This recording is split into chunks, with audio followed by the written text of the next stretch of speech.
In today's episode, I used to work here, now solve your own problems. One vehicle per parking spot. Boss insists corporate error is impossible and screws over the store. So let's get started. I used to work here, now solve your own problems. A little over a decade ago, I worked for the local hardware outfit as the storeman/stores manager. I took the job because it was local, paid okay, and was supposed to be relatively stress-free. Unfortunately, the reality of it was that the assistant manager, Colin, was a dickhead with an inferiority complex who had it in for me because I was more qualified than he was. Although I had absolutely no interest in climbing the corporate ladder or taking his job, the job itself was overtasked and understaffed, and things were only getting busier as there was a building boom happening in the area at the time. As a result, I quickly ended up being run off my feet every day trying to keep up with the constant influx of goods and outgoing orders. To make matters worse, the overall manager, John, decided to reassign my two off-siters as delivery staff, leaving me on my own. When I protested, I was told to solve my own problems. I somehow kept up with the workload, but knowing this was not going to work in the long run, I continued in my attempts to get more staff in my area. Even just one off-siter would have made a huge difference. I tried reasoning with John, saying, "What if I get sick or injured? How will you get the orders done then?" His solution was that he would have some of the casual staff from the front retail area fill in if that happened. I laughed in his face and suggested that they could not find their own arses using both hands. Probably not the best way to handle things. Once again, I was told to solve my own problems. Okay then, fine, I will do just that. The situation continued becoming more difficult each week. The incoming goods were increasing in volume to keep up with demand, think 2 semi-trailers per day, and as outgoing orders were to take priority, the incoming goods began piling up. Colin decided to rear his ugly head and make a fuss about stock not being checked in and stored on time, and in one of our more robust discussions I seriously considered rearranging his face and told him so. He decided to go on an early lunch, run away, and hid from me in his office for the rest of the week. That was the day I realized I need to get out of this place. As for solving my problems, well, obviously I was looking for a new job. I answered an ad for correctional officers and attended a meeting for applicants, then sat the psych tests, interviews, and was finally accepted for the training to begin in 1 month. Perfect timing. The next Monday, I walked into John's office and gave 2 weeks' notice. John was absolutely appalled that I would consider leaving such a good job. He tried offering me a raise of $1,000 per year. I laughed and said my starting pay was already $15,000 more than I was getting here, and walked out. Now you would think a smart manager would immediately take steps to cover my position and begin training a replacement. Nope.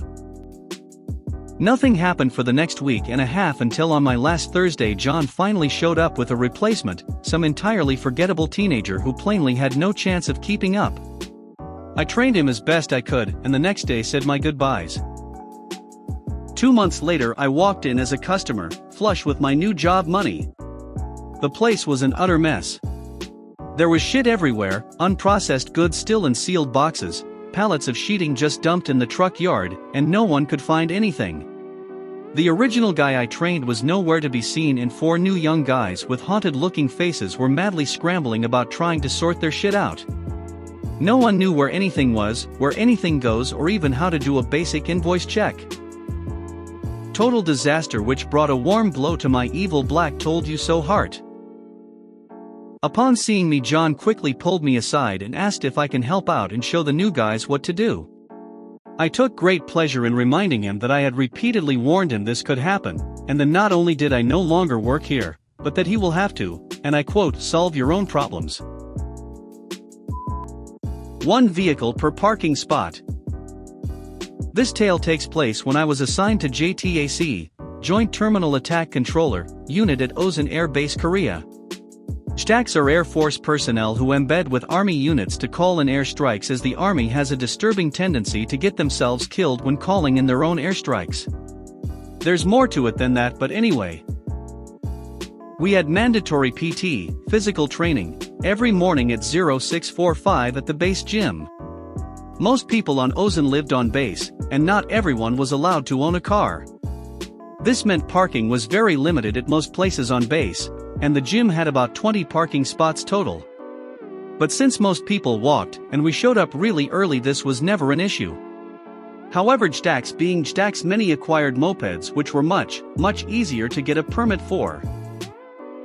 Naturally, they were all painted in group-appropriate colors that made them instantly recognizable as belonging to someone in our unit. It being Korea, we were constantly doing exercises around base defense and launching air missions while under all kinds of attack. As the JDAX didn't really have a role to play in that fight, they'd be away from the base working with the army. They were often asked to be the opposing forces. During one exercise, the JDAX called out a security forces, combination of police and base defense, second LT for being unprofessional. I believe the term used to describe him was raging douche. This instilled a burning hatred in him for our unit, and he wanted revenge. Now, as I said, we had PT at 0645, and the cops had PT at 0700. The JDAX usually parked all of their scooters in a pair of parking spots, which meant they could fit all 8 or so of the things in a relatively tiny space. One day after PT, we come out to discover that every moped had been ticketed because only one vehicle is allowed per spot, and our friend the cop LT was there to proudly explain the tickets. I'm sure you can quickly see where this is going. The JDAX then proceeded to occupy every single parking spot in the lot. Even people who usually walked from their dorms started to ride their mopeds over. That plus those with cars meant not a single spot remained. After about 3 days of this, the base commander intervened and amended the base instruction to say that multiple mopeds could be parked in a single spot. We ended up hearing through the grapevine that although the colonel was amused by the JDAX antics, he worked out at roughly the same time and suddenly found himself bereft of parking. He changed the rule to be logical, and the 2 LT got his hand smacked by his own commander and told to leave the JDAX alone. Boss insists corporate error is impossible and screws over the store. Before I can explain exactly what I did, I have to explain the system that was being used. I was a stocker at an office supply store, and every morning we received a computer-generated list of items that needed to be taken out of storage and put on the shelf. This list was generated by scanning 1, the number of a particular item that should be on a shelf, and 2, the amount of that item that we have in stock versus the amount in storage. So if 10 should fit on the shelf, and our system says we have 15 in stock with 10 in storage, list would print saying I need to put 5 out. There's 2 very important things to note with this system. The first is that the only way the system had of grading our completion was by detecting if an item was deleted from the storage inventory.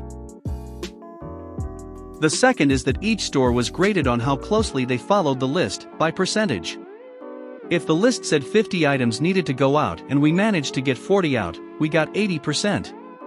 Corporate expected 90% compliance daily, so I'd hear from my manager if we didn't hit that. Now comes the fun part. To start, in a twist that was 100% unrelated to this issue, I had just put in my 2 weeks' notice, so I had nothing to lose. Immediately after that, about a month before back-to-school season began, corporate screwed up and registered that all of our back-to-school displays were already out. We hadn't even received these displays, or any information about them because it was so early, there was no way they could be out. Suddenly the system thought we had thousands of extra displays for school supplies like pencils and binders. We had already received all of that product, and it was sitting in storage, so now that the system issue said we had displays, the fill list said they needed filled. I explained to my store manager what happened, and she said there's absolutely no way corporate would make that mistake, I must be doing something wrong. I called local stores and spoke with their store managers, all agreed with me, and said their list compliance percentages are plummeting. Told my store manager, she repeated the same line. I printed off a list of the extremely low compliance percentages in our district and showed it to my manager. She said they must be doing something wrong too. Finally, I'd had enough of her whining.